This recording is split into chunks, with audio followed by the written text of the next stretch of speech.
This is an awesome series.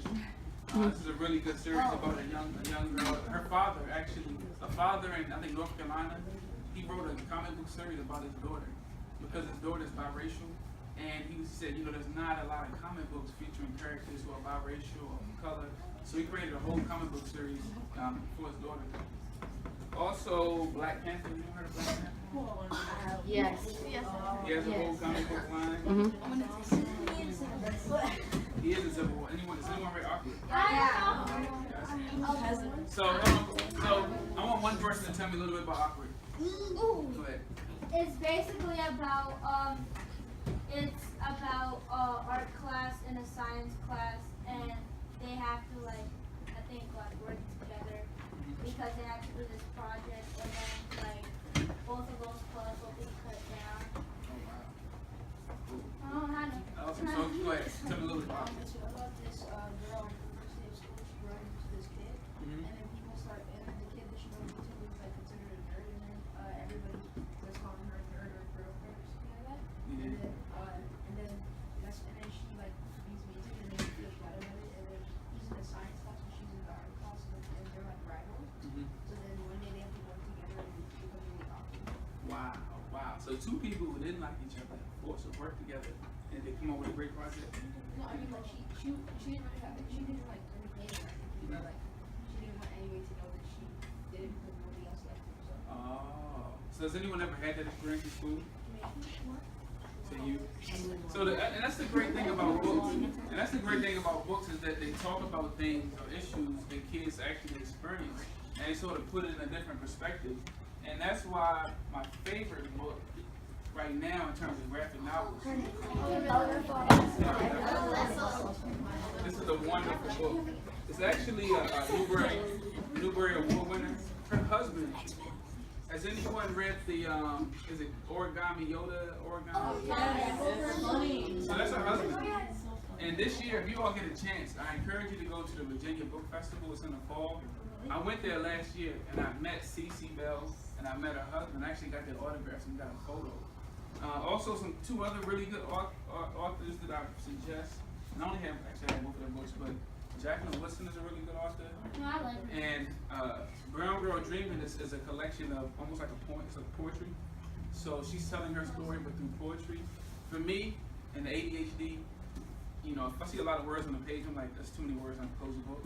But when you read a poem, it just flows so well. I love reading this book because of the poetry and the way that it's set up for it. Luke Cage comic books. Also, has anyone heard of Bob Marley? Yeah. Bob Marley, he's a Jamaican reggae artist. Really famous. He did pass away. But they have a book about when he was a kid that you can check out. So there's a lot of books that reflect our experiences. And before I wrote this book, I hadn't heard of Cece Bell's book. So I really wanted to write a book that talked about learning disabilities because there are not many books that talk about them, not in a positive way. They may talk about them in a more negative way. So I wrote a book to talk about it in a more positive or favorable way. Now, why do y'all think I named it Nelson Beats the Odds? Why do you think I named it? It's you and the odds. Exactly. But the story is not just about me. It's about everyone because we all can beat the odds. We're all facing some type of disadvantage. We're all facing some type of adversity, whether it's ADHD, whether it's not wanting to wear your glasses, whether it's having really poor handwriting, or coming from a certain part of the city or county that's not favorable. So the book is really to encourage you all, because you all are future. When I get old, you all will be hopefully either working in my nursing home or being my doctor or helping me do something. So I really want to make sure that you all reach that potential and become as great as you need to become. So I'm going to skip all of the writing. This is very important stuff though. So when you write books, you got to make sure you have this stuff copyrighted, trademarked, because people steal all the time. So make sure you get yourself copyrighted and trademarked. Not only am I an author, I'm also a publisher. So I didn't have some of the big companies like Penguin or some of the different publishing companies say, hey, Ronnie, you want to publish your work? Scholastic. So I had to do it myself. And the great thing about doing it yourself is that you have the creative control to create your story however you want. Because when you go to a publisher, they look at your story and they're like, I like this, but I don't like this. You need to take this out. Change the title, change the cover, do this, do that. You lose your creative control. But the good thing about having a publisher is that you don't have to put your own money up front.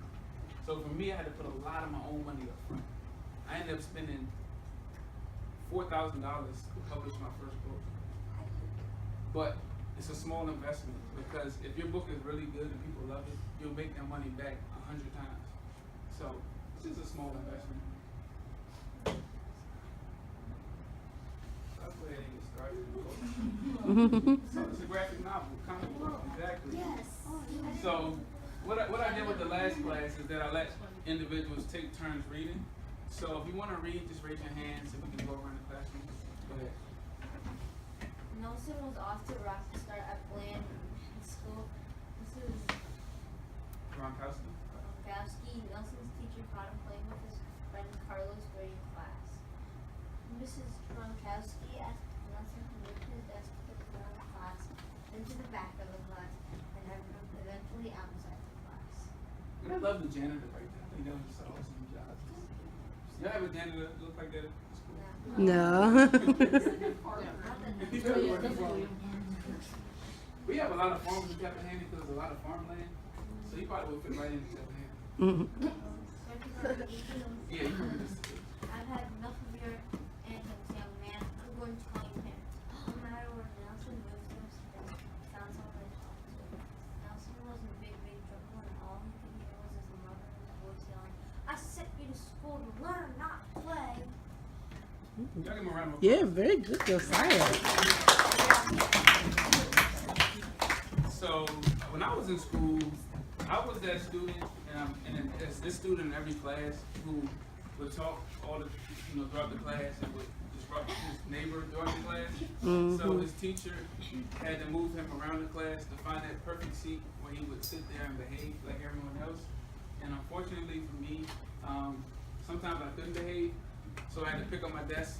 And y'all had to, these desks look heavy. I don't know about this, but I had to take my desk outside in the hallway and sit until the class period was open. And when that happened, a lot of times my teachers would call my parents. And I hated when the teachers called my parents. Because my parents were not very happy to get those phone calls probably once, twice a week, about my misbehavior. So I put that little line in there, I sent you to school to learn not play, because that's something my mom always said, growing up. So I thought it was something important to add to the story. So the first 2 pages are what they call a spread. So if you put those pages together, it looks just like one page. So, and when you get illustrators or you illustrate books, you pay by the spread. So the illustrator says, this book is 14 spreads, which is 28 pages. And he'll charge you per spread. So for me, I didn't have a lot of money, so I didn't get a lot of spreads. Because you have to pay by the spread. And if you read graphic novels and you see why they're in black and white, there's a reason. Because it's actually much easier and cheaper to go the black and white route. Because when I get my books printed, I have to pay for it to be in full color. But for me, I feel like the color sort of brings it out. I don't mind reading black and white graphic novels, but I like the color. I think it really makes it more appealing. Anyone wants to read the next 2 pages? But Nelson would often become initiative and disinterested in class. While Miss Gronkowski stood at the board teaching, Nelson's mind wandered outside the school walls into La La Land. Nelson sat and daydreamed about playing professional basketball with his buddy Anthony. so when you all are sitting in your desk, like this young lady is right here, what are you daydreaming about? What are you thinking about? Nothing. Oh, you gotta be thinking about something. So when you all daydream, what are some things you daydream about? Bacon. Wow. I mean, is it like this is like some bacon, like turkey bacon? No, No? it's evil. Yeah, he has a bacon obsession. Oh, he has a bacon Yeah. obsession. So what are you daydreaming about? Games I play. Games you like? What about that? Getting Getting out of school. out of school. Same. So I spent probably at least a fourth of my day in school thinking about what I was gonna do when I got home. So when I grew up, it was Sega Dreamcast and Sega Genesis and playing video games or going out and playing, you know, my basketball hoop or doing different things. So in the book, Nelson is daydreaming about his friend playing basketball. But these two things, inattentiveness and disinterest in class and the snoring.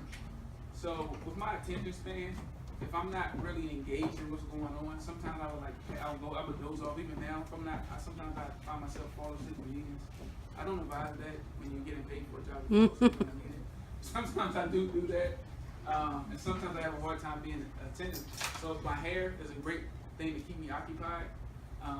Sometimes like drawing or doodling, which people have found that when you do that, it actually helps you pay attention. So if you struggle paying attention, maybe doodle, or they have like little items you can have in your hand or things you can, you know, step on. It really helps your attention be more focused and engaged. So this is Anthony, and Anthony is actually a friend that I went to school with. His name was Arthur, and I included him in the book because we were childhood friends. He was really good in basketball, and also he was really good in baseball. But the reason why I included him in the book is because he's going to have his own graphic novel later on down the line. Because he had dyslexia in school, so he had trouble reading, and he would hate the reading class. Like he'd be that one kid that, you know, would never want to read, would do anything not to read, because if he read out loud, people would find out that, you know, he struggled reading. So that was a vulnerable spot for him. So he made sure no one knew about it. But he was gifted in a lot of other areas. Like he was gifted in basketball, he was gifted in mechanics, he was gifted in telling jokes. He was a practical joker and, you know, liked playing jokes on people. But he was gifted in a lot of areas, but this one area of vulnerability was a sore spot for him.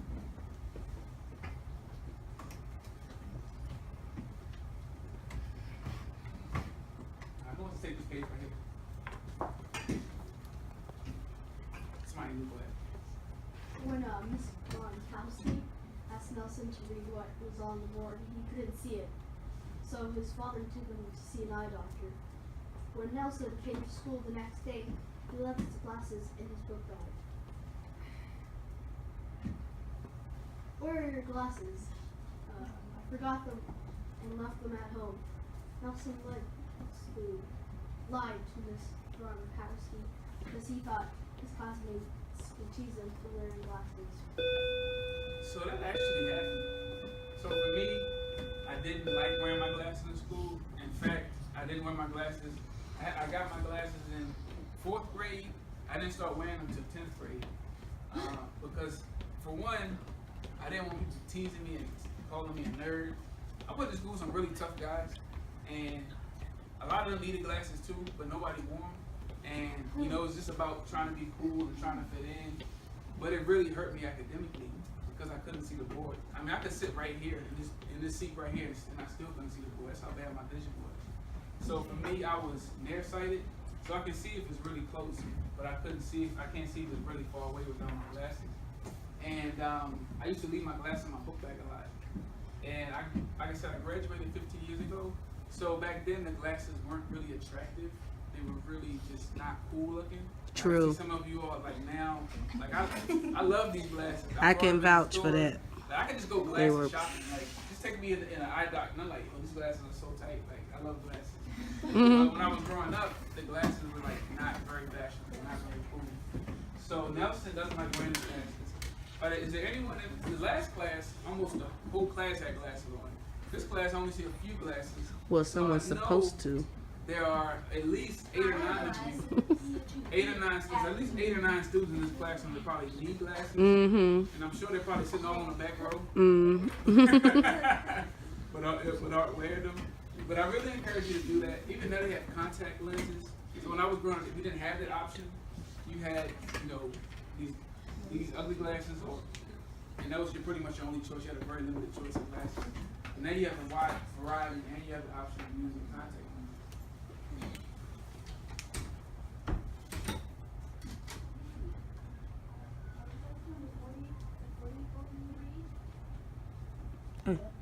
Yeah, sorry? You keep it. Yeah. So, anyone want to take this page? Dad. Go ahead. I love your energy. Like, your energy is just, I love it. I'm always like this. I like it. When Nelson went to hand in his work, Miss Gronkowski. Kowalski. That name is, that's like the biggest complaint. People like, I can't read the teacher's name. Kowalski, I don't know how to say it, but said, I can't read this chicken scratch. Put a big fat red F on it. Maybe you need to learn how to read them. Fire! The class erupted in laughter. Oh my gosh, that was Yeah. Miss Gronkowski face turned redder than fire truck. She screamed, "Go to the office now!" Good job. Y'all give a round of applause. Oh, the super dad. So, when we talk about bad handwriting, my handwriting is constantly, even my girlfriend compares my handwriting to chicken scratch. And I'm like, I still get it now. But my handwriting was really bad. Teachers often compare it to chicken scratch. But when I was growing up, my grades were really bad. And sometimes it was bad because the teachers couldn't read my handwriting. I would write, erase. This A looks a little sloppy and erase, and then write and erase. So you just see a bunch of words that were past words that weren't fully erased. And some of it was the ADHD. I didn't like taking my time and like fully make the A all. I didn't like that. My mind is always moving really, really fast. Anyone ever feel like their mind is like moving faster than their hands? Moving faster than everything. So that's how I felt. I felt like I just want to hurry up and get this idea out. It's right here on my brain. But my hand and my writing skills didn't quite match. But you know what I found helpful for me was computers. Like I like typing. I type really fast. I feel like I can type faster than I write. Go ahead. Did you actually say that? What's that? Did you actually like say maybe you have to learn how to read them? I probably did, but I just added it in the story just for some comic relief. And the reason why I put that in the story was not really for the comic relief part, but it's a part when a student gets caught out in front of his peers, that he's going to react. And there have been times when I reacted in class because the teacher tried to call me out and embarrass me in front of all the students. Because your friends are going to laugh at you. The teacher gave you an F and called your handwriting chicken scratch, and everybody's like, so sometimes, sometimes students will say something back because they don't want to be embarrassed in front of their friends. But then you get this. Your teacher's sending you to the office. And I tell kids, who wins that battle at the end of the day? You or the teacher? The teacher wins, right? Unless you take your hour, I don't want to. Well, then you got a whole nother issue. Yeah. You got a whole different issue. But, the teacher has the authority in the classroom. And she sent it to the office. So a better way for Nelson probably to handle that could have been what? How could Nelson have handled it? Raise your hand. So how could Nelson have handled the situation? So if a teacher says something mean to you or does something like that, how could you handle it? Go ahead. Keep quiet. Keep quiet. What else? You could talk to the principal about it. Say I'll try harder next time. Try harder next time. Bribery? Oh. Maybe an apple might get on you. It's another set of problems. That's a punishment. If it doesn't work, just bribery.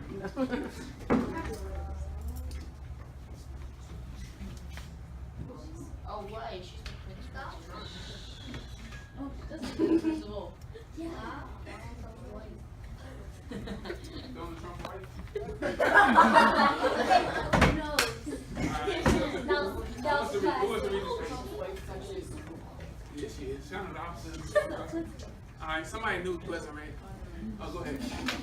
So she set up a meeting with Nelson's parents the next day and told them, I think your son has ADHD and learning disability. I recommend that Nelson be placed on medication and in special education. Nelson's parents refused to put him on medication, but they thought that special education would help him reach his maximum ability. No! Like, are you in theater? No, he should be. It's a Yeah, really right? good voice He does. like really good. Do you want to read the facts and quotes at the bottom? Fact, in 2011, more than 11% of children 4 to 17 years old have been diagnosed with attention deficit hyperactivity disorder, ADHD, higher health, care provider. Get some glasses. No. A healthcare provider, Centers for Disease Control and Prevention, 2015. Quote, I was diagnosed with ADHD twice. I didn't believe the first doctor who told me that I had a whole whole theory that ADHD was just something that they invented to make you pay for medicine, but then the second doctor told me I had it. Thanks to that launch American one with all the They give you a standing ovation already. You didn't even finish. There's nothing wrong with you, baby. We just need some help. You're not slow. I've always told you that you were smart. Your dad and I just want the best for you, and this whole thing's just a program on home. It's not fair. I'm only hanging with my friends and everyone will think I'm slow. Oh, very good. Hey, I might need to do the voice. You might get to the audio book. Yeah, get him, yeah. So, you want to give him a round of applause?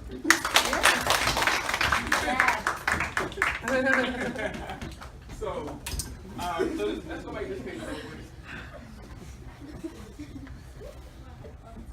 So actually, I'm gonna change this page a little bit because I've had some teachers really get mad and say teachers can't diagnose kids with learning disabilities. And that wasn't what I was trying to get with this illustration, but it's perceived that way. So I'm going to change this up a little bit. So because teachers can't diagnose you with a learning disability, that's up to the psychologist. Yeah. But teachers can make the recommendations for special education. So I'm going to change that sentence a little bit. But this piece right here was important to me because my third grade teacher actually referred me to special education. And my third grade teacher, had suggested my parents put me on medication. Special education now is different than it was back then. So that was about 20 years ago. Now it's a lot more inclusive. It's a lot more student-parent friendly. And my parents, they never put me on medication, even though it was suggested. And it may have helped, but my parents just didn't do it. But some kids who have ADHD are on medication. And the reason why I included the facts in the post in there is to put ADHD in perspective. Because a lot of celebrities, it said 11%.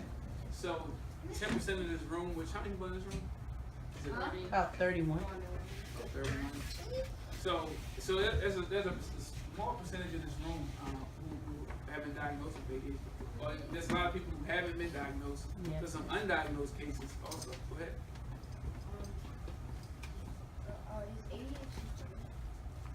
It's not permanent. For me, I think it's permanent. Some others it may not be. Sometimes it could be diet. Your diet can influence it. So if you eat a lot of sugary foods and candy and stuff, that could influence your behavior. Some of it could be hormonal. You're just young and things your balance isn't right. It has to level out yet. It could be a lot of different things. But for me, I still struggle with it as an adult. So I like standing up and talking because I'm engaged. If I sat down, even when I do therapy, I don't like sitting down and talking because I actually bore myself. But if I'm moving around, moving my hands and being engaged, that's a better way for me. Writing this book, I like to do 20 things at the same time. Does anyone like doing that? Just multitask to the point where you forget what you're doing. So that was me. That's me. And it still bothers me, but I've learned how to manage it better. So the older you get, you just learn how to manage things better. So it can be permanent. In some cases, some people say they overcame it. Who wants to take this page? Bacon. He's right on. Christy, Wait. the one who just read. Oh, Bacon, you want it again? Come on up here. They They like his They voice. requested Yeah, special request. Now Nelson was on the way to a special education class. Carlos asked, "Hey Nelson, where are you going?" I said I'm going to the bathroom. Is the bathroom that way? I'm going to the other bathroom. See you later. Yeah. Oh, you saw it. You did. You were right. Nelson sneaked through special education class like a ninja. He didn't want anyone to know that he was in special ed because they would tease him. Good job, man. Got all Arnold Schwarzenegger on. It's cool. So what is unique about this illustration? Oh. They're very different people. One was taking a wheelchair and the other was Yeah, one is and so the student in the wheelchair is a really great catch. I asked the author to include someone in the illustration in the wheelchair because I think it's really important that kids with all different types of abilities are included in stories. So I'm actually going to do a spin-off book or maybe have her in a book. So what do you all think her story could be? Oh. Somebody different. Who wants to raise a hand and maybe give me like a story, plot, setting idea for it? Oh, Go ahead. She was in a car accident. She crashed. She was on like a really dangerous mountain road, almost raining, and the car crashed. Then her leg got severed by. It got severed. Her legs got severed by the car door, Wow. and like the lower half, or no, the lower half of her body was paralyzed because her spinal cord was cut. Awesome. That's good. What else? She was in a camp, an RV. Mhm. So they ended up crashing and like falling down the mountain. And she her leg ripped off. So she has to broken it technically. So she has to survive eating chipmunks and okay, her mom. Wait a minute now. There she You goes. going real top on. Right. All right. One more person. Last person. Go ahead. She gets blown up, and then she goes into a mutated thing, and in the end, They want you to go to So the they top got five. Wow, that's they top pick five. the top five. They on that top. She got hit by a bus. All right, hold on. Go ahead. Hold on. No, man. Go ahead. She is a Civil War veteran This time period. I know I teach history, but this time period. You all have some awesome ideas. Go ahead. What do you think? Yes. Ooh, that's a good one. Texting while she was driving. So was texting while you're driving. The next question, bro. While she was driving, yeah, and they got hit. That's a real basic. maybe she was in a really severe car accident and like it injured, like paralyzed or whatever, but she never really recovered from that, and she gets like tears and stuff. It's just a big thing that's going on. Mm. She has a brain injury too. It was causing Like causing nightmares, psychological part of it. Yeah. Okay, all right. So it's maybe Mr. Mitchell can have you all do this activity in her class. Yeah. You can each other. And maybe you can send me like the best one. Yeah, I can do that. Send me the best Alright, so we only have like a minute or so left. Did you want to take any questions about writing? Or? Dude, it's fun. Oh, I know y'all want to keep it. He said the teacher was hot. So this part of the story, which I'm not going to read, but this is a part of the story when Nelson meets a special education teacher, and she really encourages him to do better in school. She teaches him different skills. So this is actually based on my real teacher. So when you all become rich and famous, you can write stories about Mrs. Mitchell and saying how wonderful she was, and how she just encouraged you to just be your best and do your best. Is. That's right. Get it right. He said when you old. When you are famous. So when you're rich and famous, And then send me tickets to places. so you can definitely put her in one of your jokes.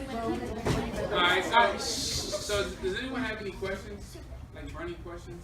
About the writing. Any burning questions? Alright, so we have one question. How come her sentences are short? Who's? Wait, is that a comma? Yeah. So in this part right here of the book, so Nelson was embarrassed about being in special education. He didn't want his friends to see him going to the classroom.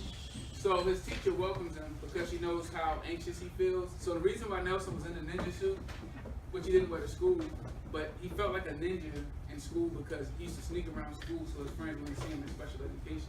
He didn't want them to tease him. So in class, he feels like he doesn't fit in. He feels uncomfortable, but his teacher makes him feel at ease. It makes him feel like he's smart, he's capable of doing well. Any more questions? What's the grossest thing you've ever accidentally Oh man. Christopher. I was About not the book. prepared for that question. About the I book. had to think about that one. Go ahead. What was the grossest thing ever? Yeah, you just say it. like, could you do the thing where she eats her parents and Come on, we talk about this. Alright, I did want to say though, isn't it an app for this? Hold on. App for So there, the hold on.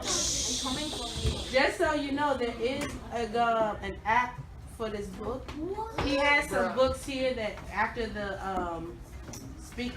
guest speaker, if you wanted to buy the book, you can get the book. So, I know some teachers are getting some copies, so we'll have books in the room for you to read. So if you want to go to my website, you go to nelsonbci.com, and I have some wonderful things. So That's you? Wait, I saw you. He was on TV. I saw it. I was on TV once. so you can purchase my All right. So that's my second book right there, The New Dress. That's coming out probably today. Oh wow. Today. Whoa, we get Hold on, so this is my free app. You all can go to my website. It's called Nelson BCI's Comic Creative. and you can put yourself in it. Look at that. That's cool. So you can add hashtags, you can add cool text. Awesome. You can also download the ebook. I'm gonna actually add more things to the app in the next couple of weeks, so you can check back on that. I have a free mixtape. Oh wow. That's cool. That's a lot of stuff too. So And I can share this with them too. Oh, it's Nelson. Yeah, you say Nelson in the new book. Yeah,